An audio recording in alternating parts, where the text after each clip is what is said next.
جب یہ باریک اور نورانی ہو جاتی ہے، اس میں لطافت پیدا ہو جاتی ہے، تو روح اللہ تعالیٰ کی ذات میں فنا ہو جاتی ہے، اللہ کی ذات میں فنا ہو جاتی ہے، اور اللہ ہی اللہ باقی رہ جاتا ہے۔ یعنی یہی تو پوچھنا چاہ رہا تھا میں، اگر خدا ہے تو میں نہیں ہوں، اگر میں ہوں تو خدا نہیں ہے۔ کیا فرما رہے ہیں علامہ کپتان واحل بخش سیال چشتی فرما رہے ہیں، مولوی جب چشتی ہوتا ہے تو ولی ہو جاتا ہے۔ کیا فرما رہے ہیں؟ جب روح نورانی ہو جاتی ہے، جب ہم ضرب لگاتے ہیں اللہ کے ذکر کی اس پر، تو باری تعالیٰ یا ذات باری تعالیٰ میں، یا تو خود خدا میں ڈائریکٹ یا اس کی ذات میں فنا ہو جاتی ہے۔ جب اس کی ذات میں وہ روح فنا ہو جاتی ہے، کس کی؟ کسی بھی آدمی کی روح جب اس ذات میں فنا ہو جاتی ہے اور اللہ ہی اللہ باقی رہ جاتا ہے، پھر بندے کی ذات ختم ہو جاتی ہے۔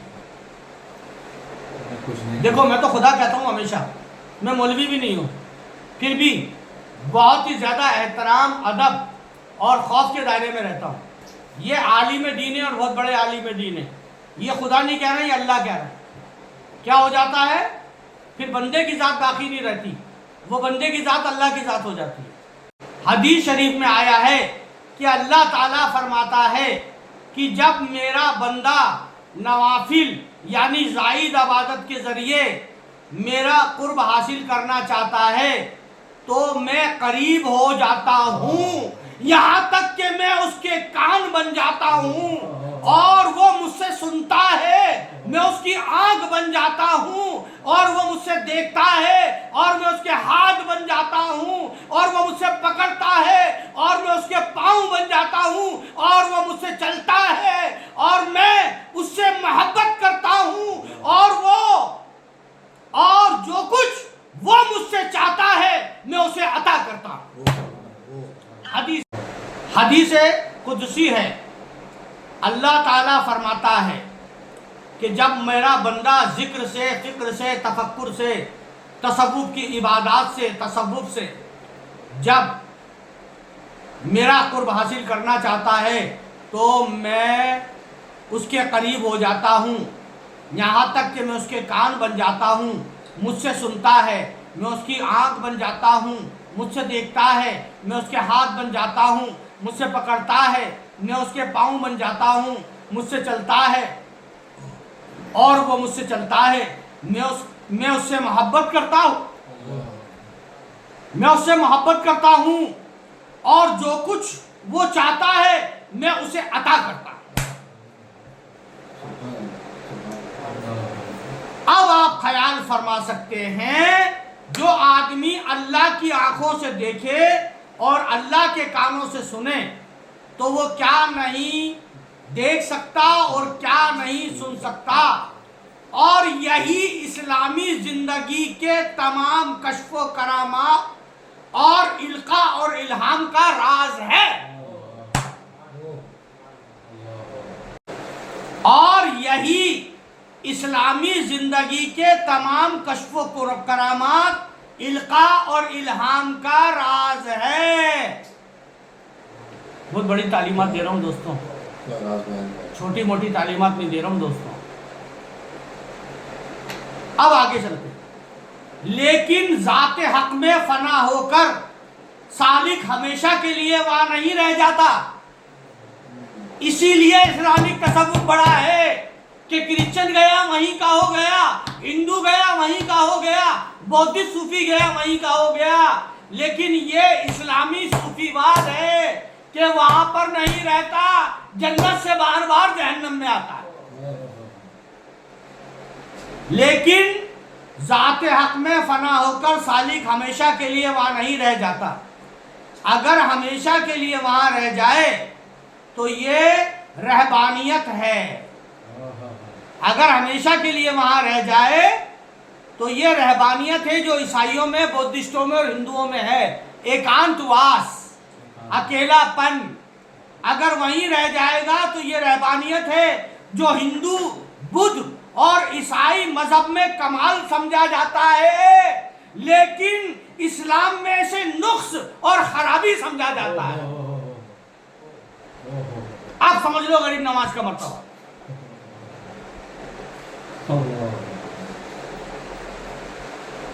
کیونکہ اس حالت استغراق میں رہ کر آدمی ہمیشہ کے لیے کھو جاتا ہے اور کسی دوسرے کام کا نہیں رہتا۔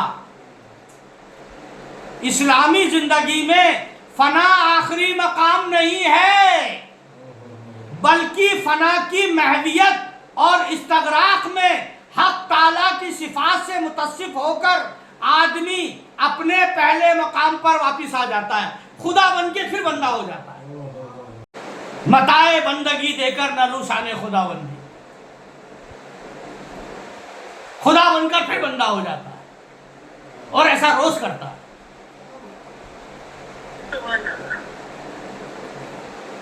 اللہ کی صفات سے متصف ہو کر ساری اللہ کی صفاتیں اس میں آ جاتی ہیں، رحمان، رحیم، ستار، غفار، ساری صفات، اور پھر آ جاتا ہے دنیا میں اللہ کے بندوں کی خدمت کرنے، ان کو راستہ دکھانے۔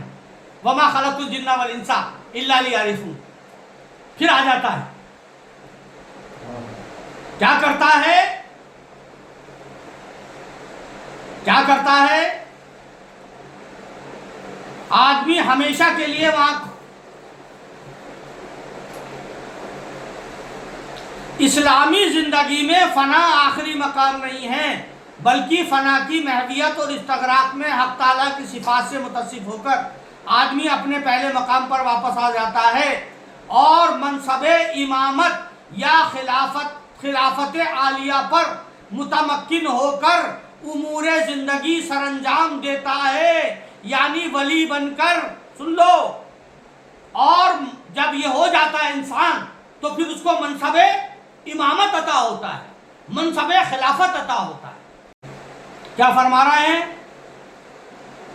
کہ فنا آخری مقام نہیں ہے، بلکہ فنائے مہدیت اور استغراق میں حق تعالیٰ کی صفات سے متصف ہو کر آدمی پہلے مقام پر واپس آ جاتا ہے اور منصب امامت یا خلافت الہیہ پر متمکن ہو جاتا ہے، بیٹھ جاتا ہے، اللہ اسے اپنا خلیفہ بنا دیتا ہے۔ معین الدین چشتی تو میرا خلیفہ ہے، وہ اللہ کا خلیفہ ہو کے بیٹھ جاتا ہے، وہ خلافت عالیہ پر متمکن ہو کر امور زندگی سر انجام دیتا ہے اور پھر اپنی زندگی کو پورا کرتا ہے۔ جیسے غریب نواز نے کیا، روز دو ہدایت خلق میں مشغول ہوتا ہے، اللہ کے بندوں کی ہدایت کرتا ہے، شادی بیاہ کرتا ہے، جہاد کرتا ہے، سیاست میں حصہ لیتا ہے۔ اس تنزل یا نیچے آنے کا نام عبدیت اور عبودیت اور بقا باللہ ہے۔ اس نیچے آنے کا نام عبودیت، عبدیت یا بقا باللہ ہے۔ آئی سمجھ بات؟ وہ جو اتنے اونچے مقام پہ جا کے خدا میں ضم ہو کے پھر بندہ بن کے نیچے آتا ہے، خلافت پہ متمکن ہوتا ہے جیسے غریب نواز ہوئے، پھر اللہ کے بندوں کو روز و ہدایت دیتا ہے، اور وہ جو نیچے آتا ہے اس کو عبدیت، عبودیت یا بقا باللہ کہتے ہیں۔ عبودیت یعنی بقا باللہ ہے، عبدیت یعنی بقا باللہ ہے، مقام بندگی دے کر نلو شان خدا بندی۔ اور یہی انسانی زندگی کی بلند ترین منزل ہے، یہی انسانی زندگی کی بلند ترین منزل ہے، اور یہی عبدیت کا خاصہ ہے، یہی بندگی کا خاصہ ہے۔ لیکن ذات حق میں فنا ہو کر سالک ہمیشہ کے لیے وہاں نہیں رہ جاتا۔ اگر ہمیشہ کے لیے وہاں رہ جائے تو رہبانیت ہے جو ہندو، بدھ اور عیسائی مذاہب میں کمال سمجھا جاتا ہے، لیکن اسلام میں نقص سمجھا جاتا ہے، کیونکہ اس حالت استغراق میں رہ کر آدمی ہمیشہ کے لیے کھو جاتا ہے۔ اور کسی دوسرے کام کا نہیں رہتا۔ اسلامی زندگی میں فنا آخری مقام نہیں ہے، بلکہ فنا کی محویت اور استغراق میں حق تعالیٰ کی صفات سے متصف ہو کر آدمی اپنے پہلے مقام پر واپس آ جاتا ہے اور منصب امامت یا خلافت عالیہ پر متمکن ہو کر امور زندگی سر انجام دیتا ہے، روز و ہدایت خلق میں مشغول ہو جاتا ہے، شادی بیاہ کرتا ہے، جہاد کرتا ہے، سیاست میں حصہ لیتا ہے۔ اس تنزل یا دوبارہ نیچے آنے کا نام، جو دوبارہ اوپر سے نیچے آتا ہے، اس کا نام عبودیت یا بقا باللہ ہے، اللہ کی طرح باقی ہو کے پھر بندہ بن گیا۔ اور رسول اللہ یہی تو تھے، اور یہی انسانی زندگی کی بلند ترین منزل ہے، اور یہی عبدیت کا خاصہ ہے، بندگی کا خاصہ یہی۔ اب سنو، حضرت صلی اللہ علیہ وآلہ وسلم کی حیات طیبہ کا یہی بندگی کا خاصہ ہے، حضرت صلی اللہ علیہ وسلم کی حیات طیبہ کا بھی یہی خاصہ ہے، لیکن اس کا یہ مطلب نہیں کہ آدمی نیچے آ کر پھر اوپر نہیں جاتا۔ ہاں، بار بار جانا آنا پڑتا ہے، یہی تو سب سے بڑی سزا ہے۔ کوئی جنت میں جا کے بار بار جہنم میں آتا ہے، مگر اس کو آنا پڑتا ہے۔ لیکن اس کا مطلب یہ نہیں کہ آدمی نیچے آ کر پھر اوپر نہیں جاتا، بلکہ جب آدمی چاہتا ہے اوپر چلا جاتا ہے، اور جب چاہتا ہے نیچے آ جاتا ہے۔ اس لیے معراج جو ہے وہ کسی خاص مقصد کے لیے ہوئی تھی۔ رسول اللہ روز اوپر نیچا کیا کرتے، اسی لیے غریب نواز نے فرمایا میں 70,000 بار آیا گیا ہوں۔ جب غریب نواز 70,000 بار اوپر جا کے نیچے آئے، رسول اللہ 70 لاکھ بار گئے۔ اس میں کوئی بھی وقت نہیں لگتا، اوپر جا کر نیچے آنے میں کوئی وقت نہیں لگتا۔ غریب نواز نے فرمایا سب سے ادنا درجہ کا صوفی یہ کرتا ہے، 1 سیکنڈ میں اوپر جاتا ہے، دوسرے سیکنڈ میں آتا ہے۔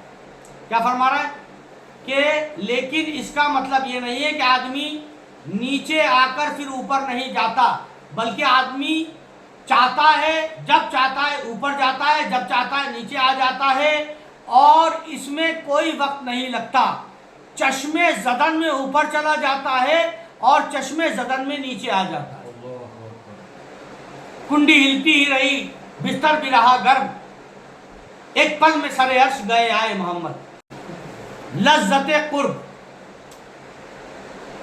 قرب کا مزہ، لذت قرب، مقام فنا پر پہنچ کر سالک پر اس قدر محویت، بے ہوشی طاری ہوتی ہے اور ایسی لذت ہوتی ہے کہ دنیا کی کوئی لذت اس کا مقابلہ نہیں کر سکتی، دنیا کا کوئی ٹیسٹ اس کا مقابلہ نہیں کر سکتا۔ جب اس کا ملن اللہ سے ہو جاتا ہے تو پھر وہ جو ملن کا مزہ ہے اس سے زیادہ مزہ دنیا کی کسی چیز میں نہیں ہے۔ اس کی وجہ یہ ہے کہ دنیا کی تمام لذات کا احساس صرف لطیفہ نفس یا لطیفہ قلب میں ہوتا ہے، یعنی دنیا کی جتنی بھی چیزوں کی لذت ہوتی ہے یا تو نفس کو محسوس ہوتی ہے یا قلب کو، ہے نا؟ اس کی وجہ یہ ہے کہ دنیا کی تمام لذات کا احساس صرف لطیفہ نفس یا لطیفہ قلب میں ہوتا ہے، جو سب سے زیریں اور کم درجہ لطائف ہے، سب سے کم درجے کے لطیف ہے۔ لیکن قرب اور وصال باری تعالیٰ میں پہنچ کر جو لذت حاصل ہوتی ہے، جو مزہ حاصل ہوتا ہے اللہ کے قریب میں پہنچ کر، اس کا احساس لطیفہ روح، لطیفہ سر، لطیفہ خفی اور لطیفہ اخفا میں محسوس ہوتا ہے۔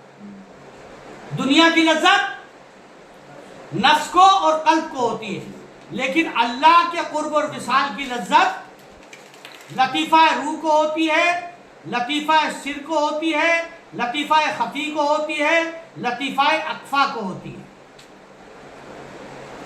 کھول کے رکھنے میں یہی کچھ ہے، جو کہ لطیفہ قلب سے اور نفس سے درجے میں زیادہ قوی اور عرفہ والا ہے۔ یہ جو لطیفے ہیں روح، سر، خفی، اخفا، یہ نفس اور قلب لطیفے سے کہیں بڑھ کر ہیں۔ ایک بزرگ فرماتے ہیں کہ قرب حق میں پہنچ کر، ایک بزرگ فرماتے ہیں کہ قرب حق میں پہنچ کر، اللہ کے قریب پہنچ کر ہمیں اس قدر مزہ آتا ہے، اس قدر لذت محسوس ہوتی ہے کہ اگر بادشاہوں کو اس کا علم ہو جائے، اگر بادشاہوں کو پتہ چل جائے اس لذت کا مزہ، تو تلواریں لے کر ہمارے سر پر آ جائے۔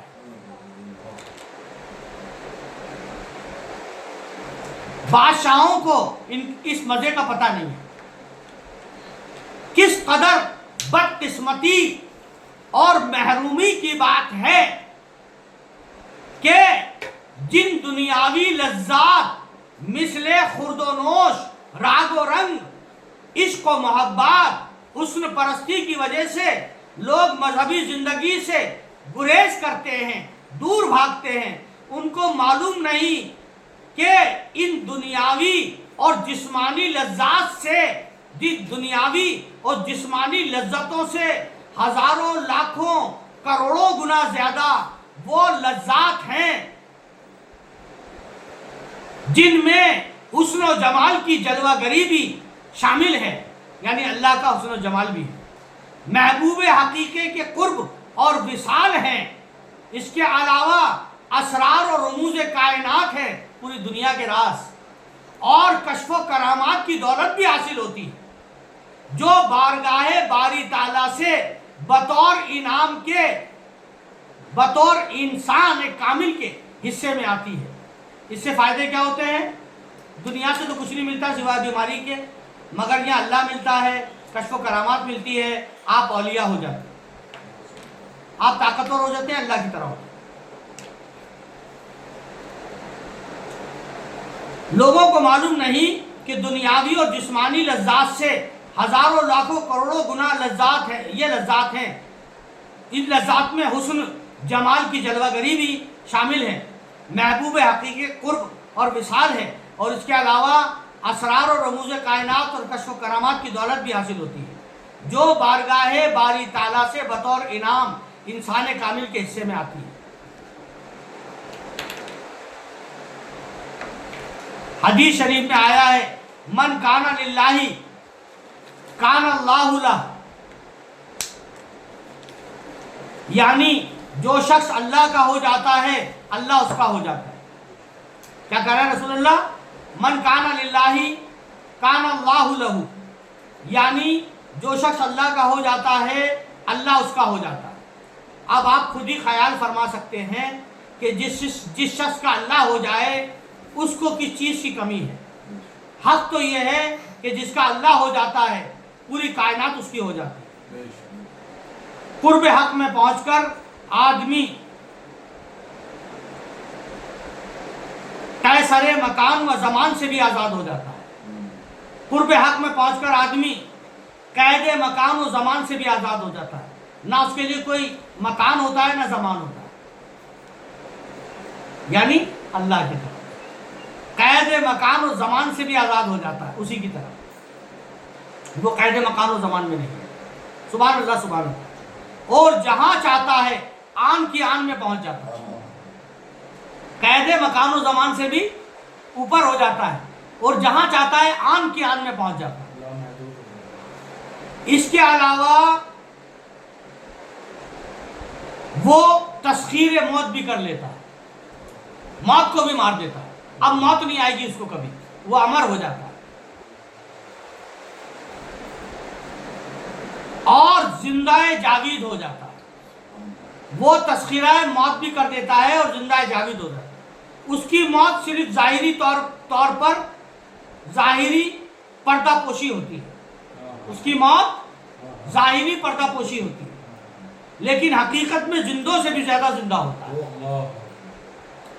حدیث شریف میں آیا ہے من کان للہ کان اللہ لہ، یعنی جو شخص اللہ کا ہو جاتا ہے اللہ اس کا ہو جاتا ہے۔ اب آپ خود خیال فرما سکتے ہیں کہ جس شخص کا اللہ ہو جائے اس کو کسی چیز کی کمی ہے؟ حق تو یہ ہے کہ جس کا اللہ ہو جاتا ہے پوری کائنات اس کی ہو جاتی ہے۔ قرب حق میں پہنچ کر آدمی قید مکان و زمان سے بھی آزاد ہو جاتا ہے، اور جہاں بھی چاہتا ہے آن کی آن میں پہنچ جاتا ہے۔ اس کے علاوہ وہ تسخیر موت بھی کر لیتا ہے اور زندہ جاوید ہو جاتا ہے۔ اس کی موت صرف ظاہری پردہ پوشی ہوتی ہے، لیکن حقیقت میں زندہ سے بھی زیادہ زندہ ہوتا ہے۔ کیا خیال ہے دوستو؟ صحیح بولا کہ غلط؟ لہذا اس کتاب کی اشاعت کا مقصد اور مدعا یہ ہے کہ بھٹکی ہوئی دنیا کو اسلام کی روحانیت اور قرب حق کی شاندار زندگی سے آگاہ کیا جائے، تاکہ ان کو اپنی مادہ پرستی یعنی ورلڈلی لائف اور نفسانیت میں گرفتاری کا احساس ہو کہ ہم دنیا میں کتنے لپت ہیں، لتڑے ہوئے ہیں، اور تہذیب مغرب تباہ کن یوروپ سے آگاہ ہو۔ یوروپ اور مغرب ویسٹرن ورلڈ جو ہمیں تباہ کر رہا ہے، اس کی تباہ کاریوں سے بھی ہمیں آگاہی ملے، ہم آگاہ ہو کر حقیقی اسلامی زندگی کی عظمت کی طرف راغب ہو۔ وما علینا الا البلاغ۔ واحد بخشیار ربانی چشتی۔ اب یہاں سے چلے گی میرات الاسرار، اور بڑا مزہ آئے گا آپ کو کل سے، سمجھے دوستو؟ بڑا مزہ آئے گا آپ کو کل سے۔